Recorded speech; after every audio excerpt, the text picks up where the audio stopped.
how have you and Radhi sort of, your relationship, and both of you are busy and both of you are traveling, and how have you managed your relationship? Yeah, it's been hard, right? It's challenging. It's not easy when you live busy separate lives with work, or you live across countries, because Radhi wants to be in family with London sometimes. I'm in LA. We've talked about that many times. Yeah. And I find that that's why it takes a lot of communication around a few things. The first thing is we need to communicate around what we're going through right now. So often I'll say to Radhi, hey, you know what?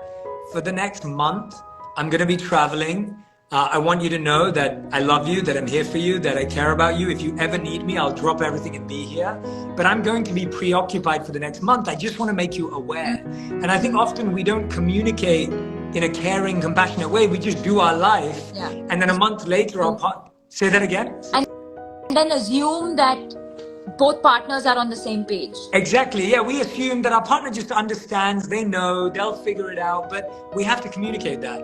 I think a second thing I'd say is that we have to communicate who our partner is and how much they mean to us every day, every week. I think often we don't say, I love you in a deep way. We may just throw it around and say, oh, I love you, bye. But to really express to our partners what we appreciate about them, what we value about them, we shouldn't forget to remind the people we love the most.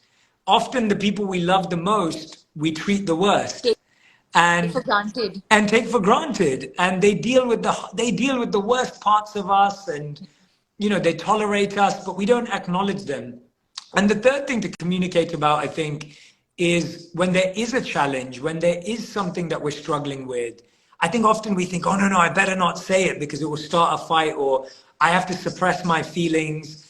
And I think instead of learning to argue, we have to learn to healthily bring up our challenges. And the way we do this is we don't say, you make me feel like this, or this is how you make me feel, or you're the problem. I think when we do use that language, we push someone away.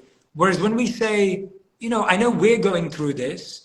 I know that we could be better. I know that we can really get somewhere, but it's going to take a lot from us. Yeah. So let's figure out what we can do. I think when we speak in we and us and when we speak in us and we and not you and me, it creates a team rather than a feeling of, well, you're the problem.